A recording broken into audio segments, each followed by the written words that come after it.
Hello friends, welcome to my channel. आज मैं आप सभी के साथ शेयर करूंगी रमज़ान स्पेशल हेल्दी चना चाट की रेसिपी, जिसे मैंने बहुत ही कम मसालों में हेल्दी और टेस्टी चना बना के तैयार कर लिया है।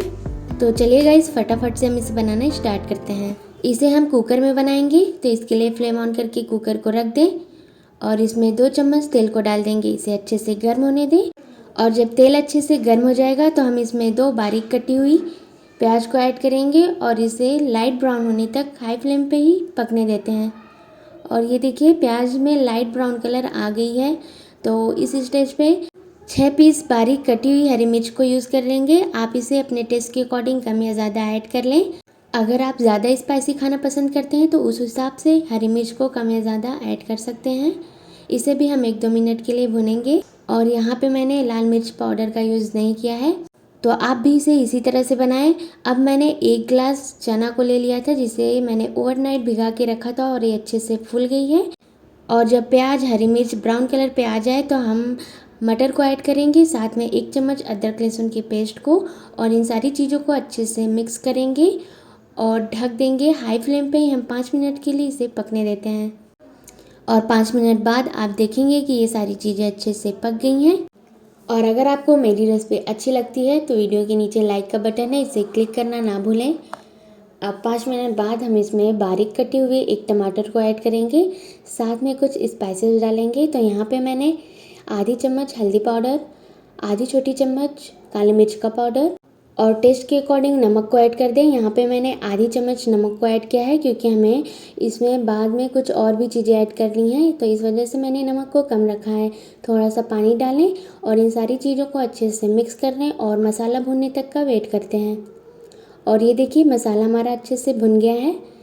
तो एक बार हम इसे स्टर कर लेते हैं और अब हम इसे सॉफ्ट होने के लिए प्रेशर लगा देंगे। प्रेशर लगाने से पहले हम इसमें 2 मीडियम साइज की छीले और धुले हुए आलू को डालेंगे और इसमें 1 गिलास पानी को ऐड करेंगे। इन सारी चीज़ों को एक बार अच्छे से चला लें और अब हम इसे इसके लिड से कवर कर देते हैं और मीडियम फ्लेम पे ही 4 सीटी आने का वेट करते हैं।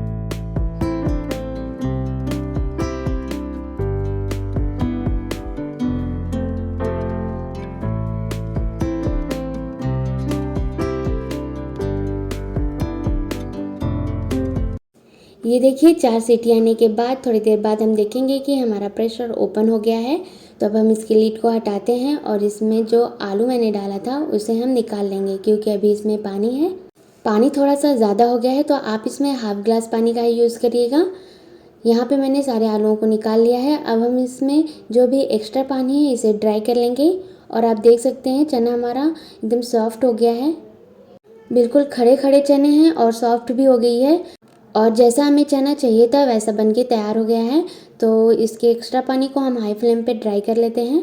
और आप देख सकते हैं इसमें जो भी एक्स्ट्रा पानी था उसे मैंने ड्राई कर लिया है। थोड़ा थोड़ा सा रह गया है, तो आप इसे ऐसे ही रहने दीजिएगा, क्योंकि जब ये ठंडी होगी तो ये अपने कंसिस्टेंसी पे आ जाएगी। तो अब हम इसे सर्व करने के प्रोसेस पे चलते हैं। तो सर्व करने से पहले हम एक बाउल लेंगे, उसमें 2 से 3 चम्मच चना को डाल लेंगे। अब हम इसमें उबले हुए आलू को ऐड करेंगे, जिसे मैंने क्यूब्स में कट कर लिया है, और साथ में थोड़ी सी टमाटर को ऐड करेंगे, इसे भी मैंने बारीक कट कर लिया है। थोड़ी सी चॉप की हुई खीरा और थोड़ा सा अनार के दाने को ऐड कर देंगे। थोड़ी सी फ्रेश धुली हुई और बारीक कटी हुई धनिया की पत्ती, आधी नींबू का रस और चाट मसाला पाउडर को स्प्रिंकल कर देंगे। और आप देखेंगे कि ये बहुत ही चटपटी चना बन के तैयार हो गई है। आप इसे बच्चों को टिफ़िन में भी दे सकते हैं। बस ये जो मैंने टमाटर, धनिया, खीरा, अनार के दाने, चाट मसाला, नींबू का रस, ये सारी चीज़ें ऐड की हैं, तो आप इसे एक अलग टिफ़िन के बॉक्स में रखेंगे, जिससे कि जब बच्चे सर्व करने चलेंगे तभी ये सारी चीज़ें मिलाकर खाएंगे, नहीं तो इससे ये सारी चीज़ें सॉफ्ट हो जाएंगी।